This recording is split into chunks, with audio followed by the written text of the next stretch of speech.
In this installment, I'm going to be discussing my favorite chapter in the book of Revelation, which is chapter 22, the very last chapter. The discussion is going to be based on the New Century Version of the Bible, but whatever version or translation you prefer, you'll find that there's a great deal of similarity. What's happening here is John is being attended to by an angel who is explaining things and showing John visions. One of the main focuses of this chapter is the warning that Jesus is coming soon, or that the things towards the end of time are going to be happening pretty quickly. This is confusing to a lot of people. A lot of the confusion is based on the fact that this was written a long, long time ago and the end of the world has not happened. So people are wondering, when is this all going to happen? What does the word soon mean? I have sat through seminars where people are trying to explain this whole concept with a timeline and their hypothesis and things all explained in the book of Revelation to their satisfaction, and still none of it has happened. My personal opinion is that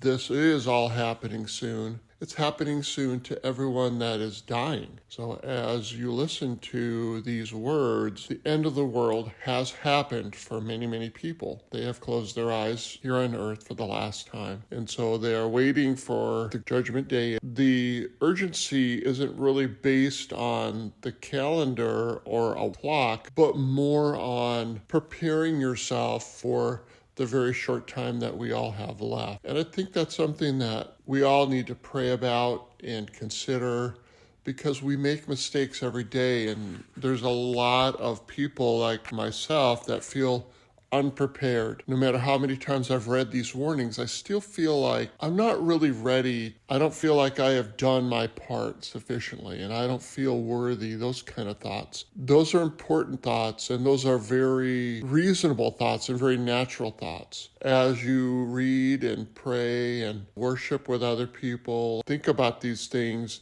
Continue to work on going forth without sin. It's hard to do in this world, in this time. It always has been. So keep the faith and be optimistic and just keep working on stuff. That's the main thing, is that don't take your hand off the plow. The warnings are important in the fact that they are true, and the angel's very emphatic about that in more than one place in the book of Revelation, where the truth of these things is indisputable. We may not understand quite a bit in the book of Revelation, and maybe even in this particular chapter. I'd like to read to you what I consider is one of the most critical things here. John is overwhelmed, and when he sees these things and hears these things, he bows down to worship the feet of the angel, and the angel says to him, "Do not worship me. I am a servant like you and your brothers, the prophets. I am a servant like all those who obey the words in this book. Worship God." That is a critical distinction for the angel to make, because when we see heavenly beings, we are absolutely overwhelmed, like John must have been, and so we do feel like we are in the presence of divinity. That kind of reverence is important, but it's also good to come back to the truth that God is indeed sovereign, and we need to worship and obey Him and Him alone. The angel is a messenger. The angel can do things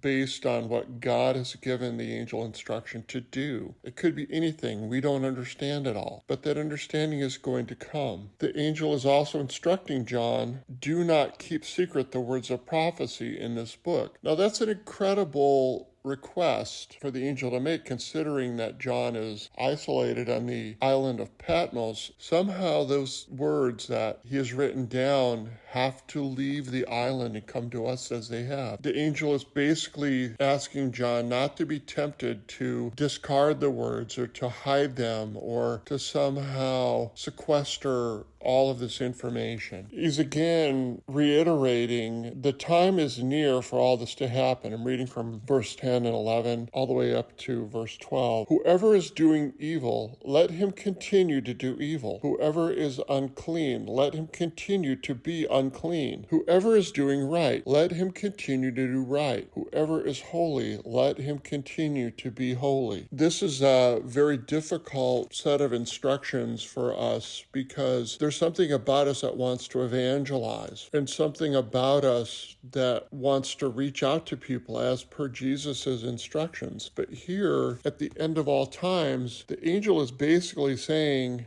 don't meddle. That's a hard thing for us as evangelists or someone that wants to reach out to someone who's doing evil. The angel is telling them flat out, let them do evil. Someone that is unclean, let him continue to be unclean. That kind of goes against the grain and is counterintuitive to most of us because we're thinking, how are we helping someone else if the end is coming soon? We want that person to be prepared. And here we are giving direct instruction through God's messenger, this angel, to not do that. I personally feel like the angel is saying what Jesus had said, go and sin no more. So it's time for us to take stock and inventory on who we are and what we're doing. Shine a light on whatever the devil has done inside of us, clean that area out and get ready. We can serve best and glorify God best by simply being an example. God is in charge of those other people. Let them be, but be the best person you can be around them. Don't try to influence by anything more than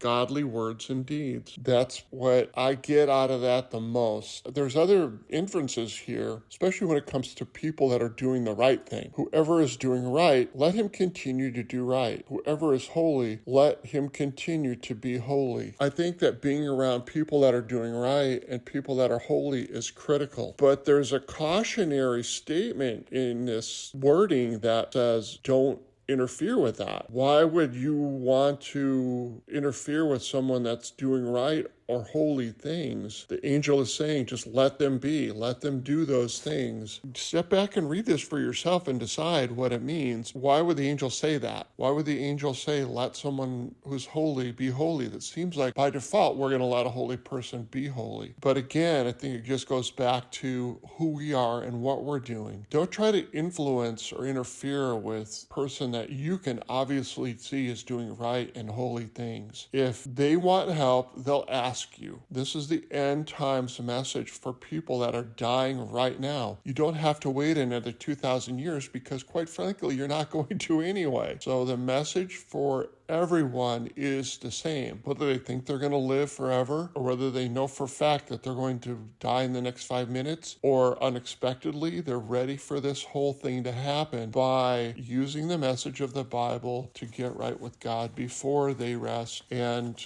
the awakening that we are all going to experience. In verse 16, Jesus says, I, Jesus, have sent my angel to tell you these things for the churches. So I don't know how much more clear I need to make this, but please read this very short chapter in the Bible. Use this message as a fulcrum to leverage the other things that you've learned from the Bible and Bible teachings. Those who wash their robes will be blessed. This is the point. Wash your robe. We're wearing our robes, and of course this is symbolic. What does your robe look like? Wash it. It doesn't matter who you are. Those who wash their robes will be blessed. They will have the right to eat the fruit from the tree of life. They may go through the gates into the city. That's verse 14. There's all kinds of warning here for us. So please don't forget, this is a hopeful message. It isn't meant to frighten people, but just to let them know. If someone is telling you something and it's advice that's cautionary, you would be foolish to not consider it.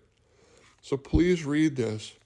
Dial it into your own program as you are right now, no matter who you are, and think about washing your robe. Jesus is letting us know in verse 17, come, everyone who hears this should also say, come. If anyone is thirsty, let him come. Whoever wishes it may have the water of life as a free gift. It's free. It isn't easy, but it's a magnificent gift and totally worth the effort. Consider this, discuss it with other people, and I hope that you enjoy the magnificent promise that comes here at the end of the New Testament.